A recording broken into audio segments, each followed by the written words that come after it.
अब आप सूखा जी से एक गीत सुनिए। इनके पास राग तो नहीं है लेकिन अनुराग है। माया के बाजार दाग लगली चुनरियात, कौनी तरे कहीं ना छूटी हे राम। कौनी तरे कहीं ना छूटी हे राम। ओइनी त इहमा बहुत पुनि रहे, मंगल मुहूर्त सुशुभ जुनि रहे।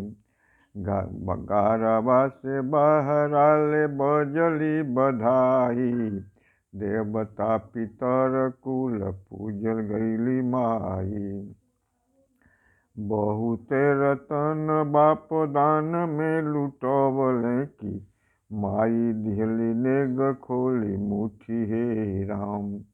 माया के बाजार दाग लगली चुनरियात, कमनी तर कहीं ना छूटी हे राम। भागल विवेक मोह मन में समाइल, विधि के दिहल दान अकिली हेराइल। धर्म करम नाही कुछऊ बुझाइल, धरे हम चाही ढेर तनी ना धराइल। चोर पाँच मिली हमके हाट में भोरवले की, बाट में रतन लिहले लूटी हे राम। माया के बाजार दाग लगली चुनरियात, कमनी तरे कहीं ना छूटी हे राम।